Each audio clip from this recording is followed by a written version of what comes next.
هفته گذشته ظریف گفت 500 میلیارد دلار برای صنعت هسته‌ای هزینه کردیم. میدونی هزینه ساخت برج خلیفه که بلندترین سازه دست بشره و 1 سال بعد پولشو درآوردن فقط 1.5 میلیارده؟ میدونی با این پول میشد 5 میلیون مسکن استاندارد ساخت و بحران آب و برق و آلودگی هوا رو حل کرد؟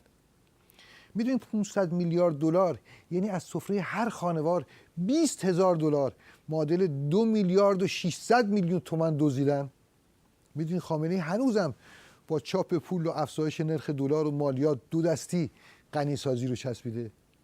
میدونید چاپ پول یعنی تبدیل پول ملی به زباله، یعنی همین تخم‌مرغ دوزاری که چند سال پیش دونه 500 تومان بود الان 10,000 تومانه. میدونی هزینه واقعی پروژه ویرانگر هسته‌ای نه 500 میلیارد 2000 میلیارد دلاره.